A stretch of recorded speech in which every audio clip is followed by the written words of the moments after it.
Paris rempli pour Laurence Boccolini. L'animatrice, qui a remplacé Nagui à la tête de Tout le monde veut prendre sa place depuis plus de 2 mois, savait la pression qu'elle avait sur les épaules, et qu'elle serait attendue au tournant par tous les observateurs.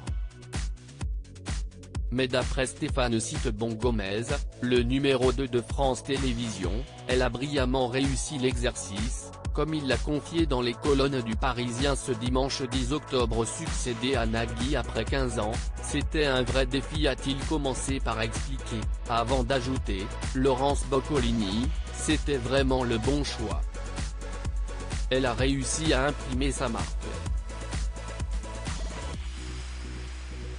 Selon le directeur des programmes, les scores sont au rendez-vous depuis le passage de relais, car la nouvelle présentatrice a fait 16% de PDA, quand Nagui était à 17%. Si est-il l'objectif qu'on lui a fixé? A précisé Stéphane Citebon-Gomez.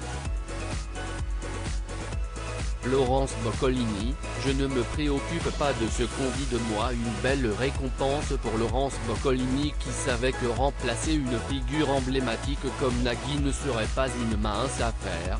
Si est-il toujours compliqué de se glisser dans un format qui a été incarné pendant 15 ans par un autre animateur, avait-elle confié à Télé Loisirs fin juillet.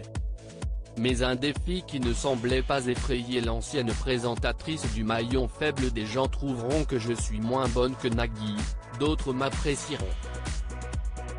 Si est-il le jeu, je ne me préoccupe pas du tout de ce qu'on dit de moi, expliquait-elle. Après donc 15 ans à la tête de Tout le monde veut prendre sa place, Nagui avait reconnu en avril dernier avoir eu envie de changement. Dans les colonnes du Parisien, ça fait presque 3 ans que j'évoquais le besoin de rafraîchir le jeu, ne serait-ce que pour me renouveler. Je ressentais un décalage entre l'émission et moi. Quand je ne parlais, on essayait de me raisonner. On me demandait si j'étais sûr, si ce n'était pas un passage à vide, si ce n'était pas le blues. On m'a conseillé de prendre des vacances. Mais non. Je n'avais plus l'appétit, la grinta, comme on dit dans le foot. Si est-il comme travailler pour des patrons qu'on n'aime pas. Je préfère arrêter avant qu'on m'arrête. Je ne reviendrai pas sur ce choix, avait admis le présentateur star de France 2.